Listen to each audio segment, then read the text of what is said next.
Hey, Jason.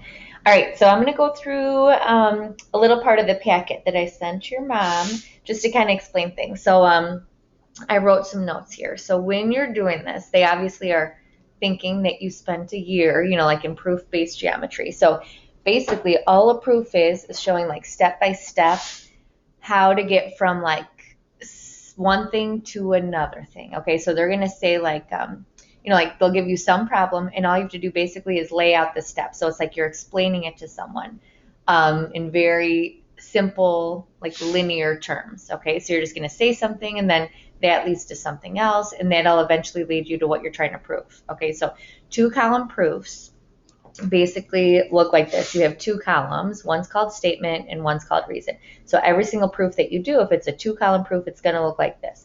Typically, you will kind of like box this out and we'll go through a lot. Like I'll do many examples for you. Okay, so that's the very first thing. You're going to have some statement, like you're going to say something, and then you're going to give the reason why. It's like you're defending yourself. Okay. Each statement should refer specifically to the given figure. So like there's going to be pictures, and then basically you're using those pictures and like whatever other information they're giving you to like start out. Okay. It says each reason should be a theorem, a postulate, or definition. So that's what we're going to go through. So a theorem is something you can, like, it can be proven to be true. So an example would be like, oops, sorry. If you have two angles, A and B, if angle A and angle B are right angles, then they are congruent. Okay. It's called reversible. It's not reversible. If I would switch the beginning and the end, the beginning is called like the hypothesis and the conclusion. Okay. If I would switch these two, I keep the if there and I keep the then there. If I say, if two angles are congruent, so if I put this in the beginning, then angle A and angle B are right angles, that's not necessarily true because you could have two angles that are like 30 degrees.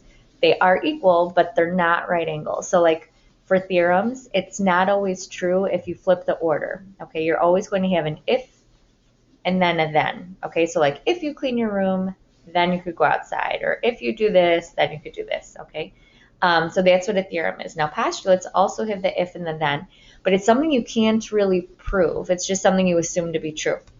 Okay, so you don't have to prove it.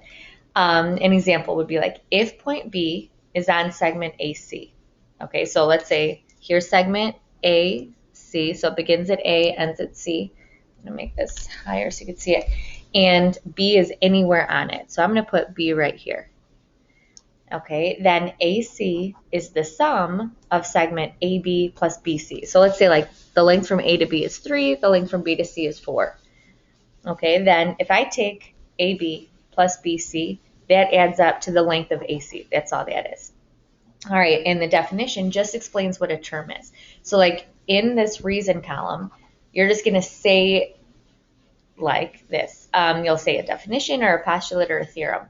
So basically, you could say if a point is a midpoint, then it divides the segment into two congruent parts. Now, definitions, they are reversible. So you can flip the order. So you can say, like your conclusion comes first and then the hypothesis. So you could say, if a segment is divided into two congruent parts by a point, then the point is a midpoint. Okay, so if it's reversible, then it's a definition. If you could flip what comes after if and then that's called a definition. Okay, and then what we're going to do is if you look at this page here, okay, so it's like where all the work starts. We're going to go through some of the examples. Okay. I'm going to stop this video. I can only do 5-minute videos at a time for this to work. So I'm going to stop it and then I'll start the next video going over this. Okay. All right.